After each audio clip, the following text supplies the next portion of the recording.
Part 8. Trying to end it, I bought a hammer. That sounds almost funny now, writing it down. Go to hardware stores specifically to buy a hammer to kill a cassette tape. Standing in the checkout line behind a man buying birdseed and a woman buying paint samples.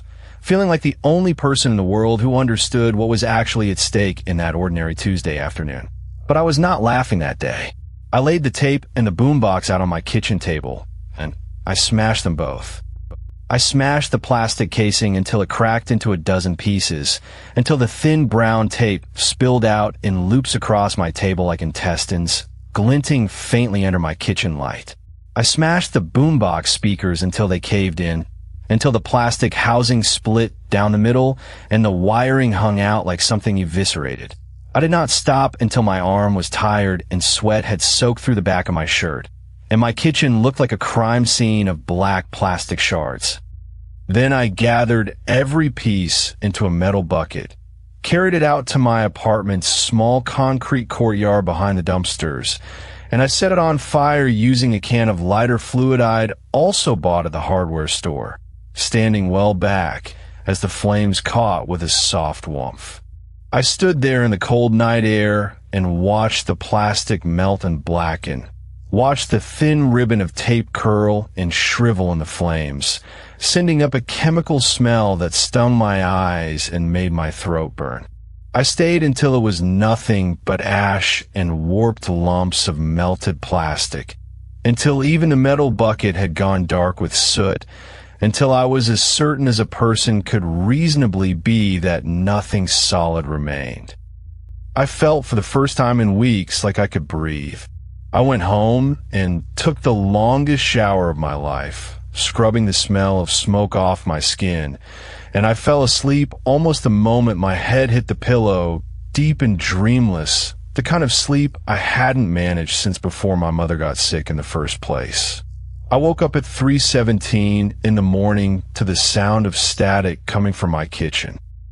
Part 9. The voice doesn't need the tape anymore. I lay frozen in bed, listening. The static was faint but unmistakable, coming from the direction of my kitchen, the same room where I had smashed the boombox to pieces the day before. I had thrown every fragment of it away myself, watched it burn down to ash and slag, watched the bucket cool in the dark courtyard for over an hour before I finally went inside. I forced myself to get up.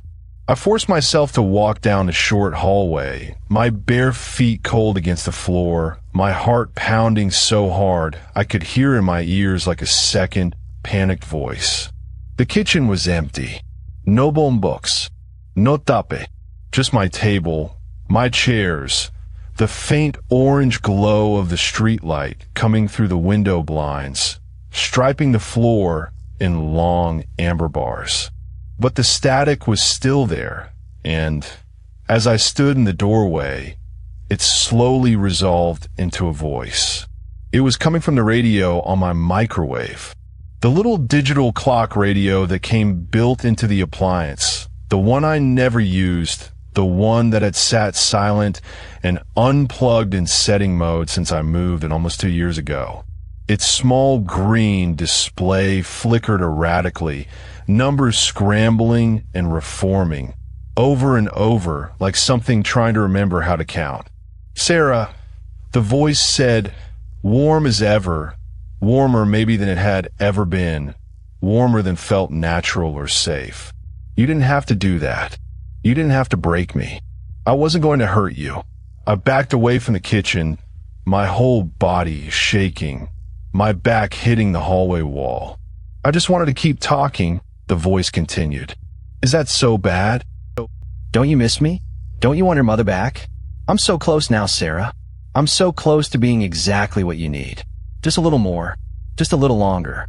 "You're not my mother," I said, my voice cracking, speaking out loud to an appliance in my kitchen at 3 in the morning like a crazy person, feeling the absurdity of it even as terror clawed up my throat. "My mother is dead." There was a pause. A long one, stretching out until I could hear my own blood rushing in my ears. And then the voice, still using my mother's exact tone, her exact warmth, but with that cold patience underneath, sharper now, closer to the surface, Said something that has stayed with me every single day since. I know, it said, but I'm getting closer. Every time you listen, I get a little closer to being her. Soon there won't be a difference. Soon you won't want there to be. And Sarah, I don't need the tape anymore. I never really needed it.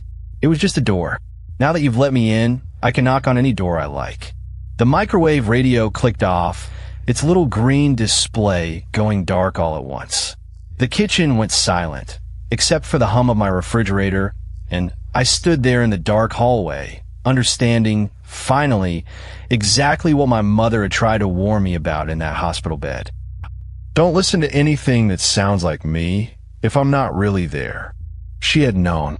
Somehow, at the end, delirious and dying and hearing humming that had her own voice in it, she had known this thing existed, had maybe even encountered herself in some smaller, earlier form, and she had tried with her last clear breath to protect me, and I hadn't listened in time.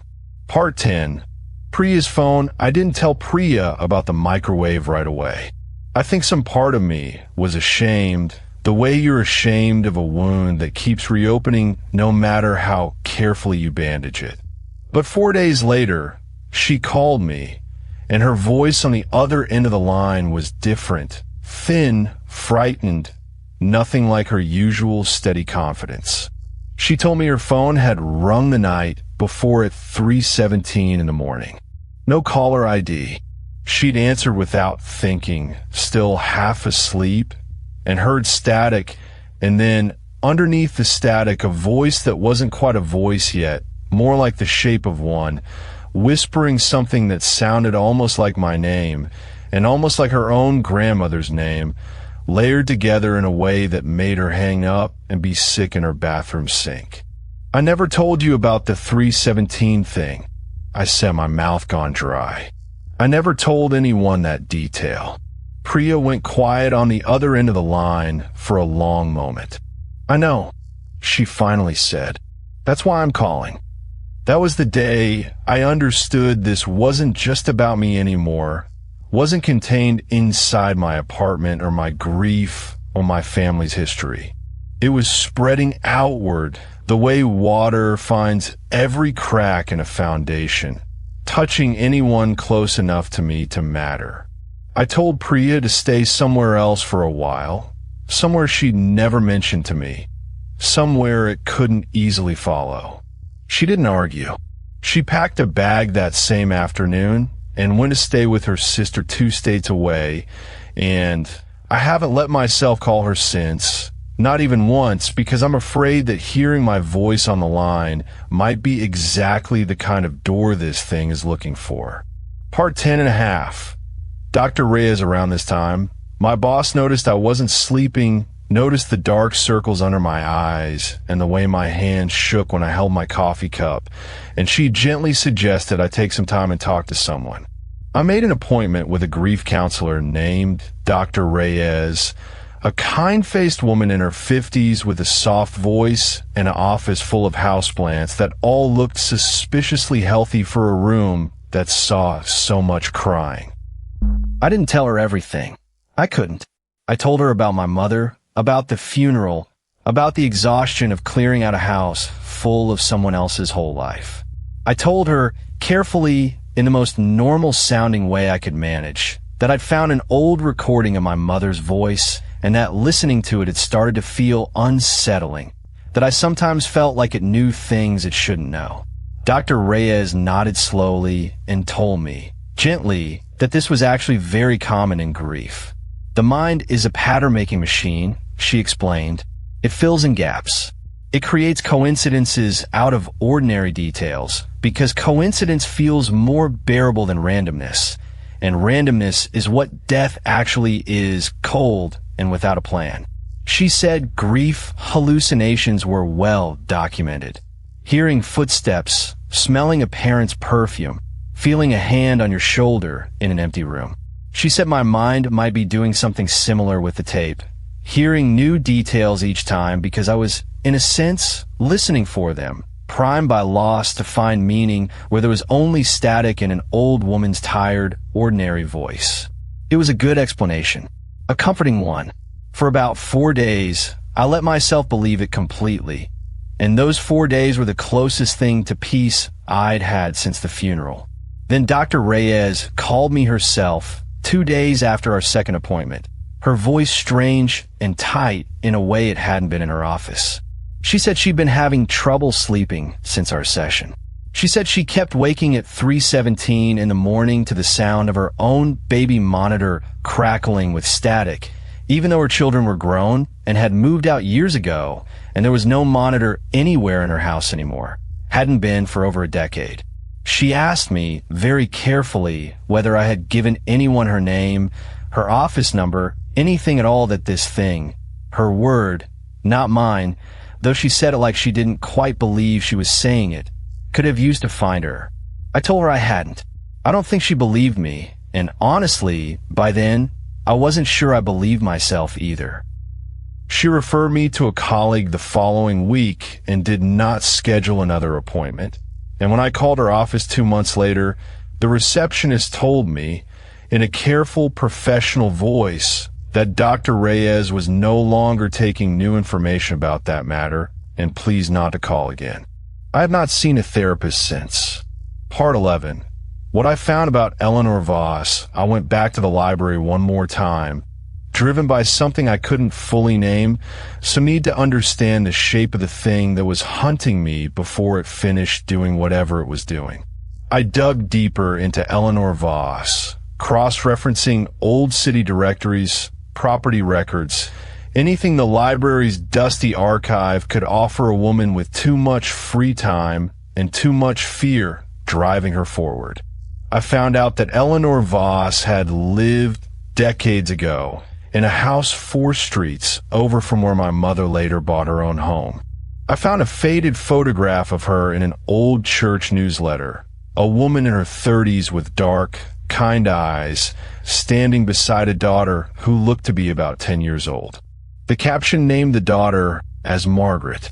I found no further mention of Margaret anywhere in the archive after that single photograph. No school records, no wedding announcement, no obituary, nothing, as if a 10-year-old girl had simply stopped existing in any public record the moment that photograph was taken. I sat in that library for 3 hours, piecing together fragments, and the picture that emerged made my hands go cold in a way the air conditioning alone couldn't explain. A recording. A woman who became obsessed with it. Strange behavior escalating for months. A daughter who vanished from every record that came after. I don't know exactly what happened to Margaret Voss, and some final self-protective part of me doesn't want to know. But I understood, sitting there under the library's flickering fluorescent lights, that I was not the first daughter this thing had ever spoken to in a dead woman's voice, and that whatever happened to Eleanor's daughter, it had happened after Eleanor stopped being able to tell the difference between her real mother's memory and the thing wearing it. I don't think this creature is new. I think it is old, patient, and it has done this before in other houses, wearing other mothers, other fathers maybe, other beloved dead, feeding slowly on grief and every private, unspoken thing a grieving person hands over without meaning to. I think it collects daughters the way some people collect stamps, unhurried, careful, one at a time, across decades, across towns, waiting each time for someone lonely enough and loving enough to press play. Part 12. Where I am now, it has been 3 months since I found that wooden box in the attic. I moved apartments twice. I changed my phone number twice as well, though the calls still find me somehow, arriving at numbers I've had for less than a week.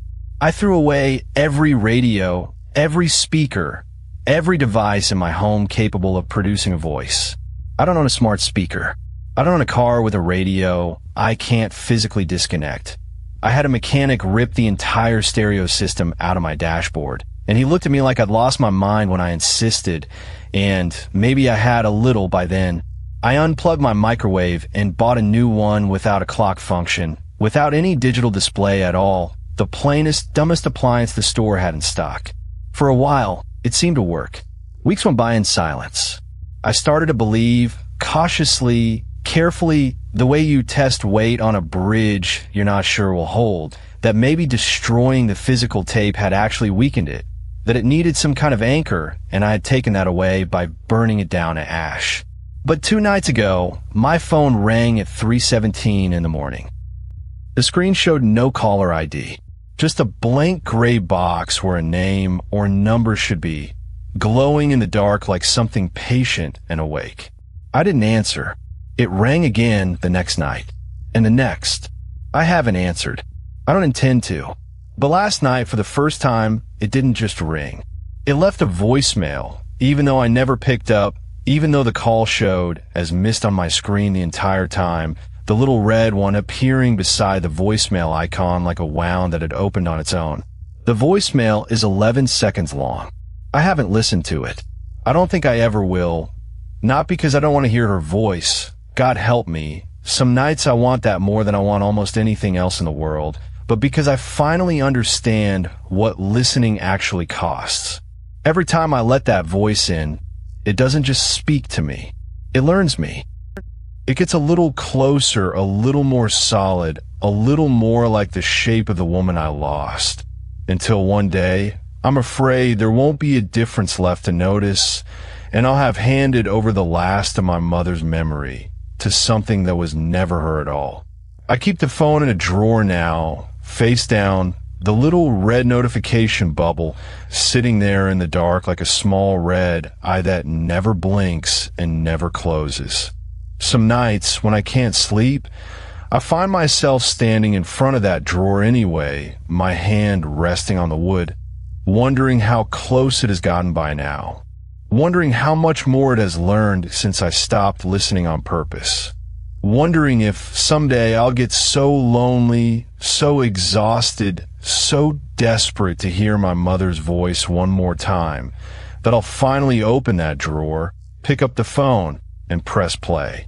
If you ever find an old cassette tape that belonged to someone who died and there's no label on it and it feels too clean for how old it looks, please don't press play. Whatever voice comes out of it might sound exactly like the person you lost. It might say all the right things, know all the right memories, comfort you in exactly the way you need to be comforted, in a voice so perfect and so warm that every instinct in your body will tell you it's safe. But it isn't them. And every single time you listen, it gets a little closer to becoming whoever it wants to be. My phone is ringing right now as I finish telling you this. 3:17 in the morning. No caller ID. I haven't decided yet whether I'm going to answer.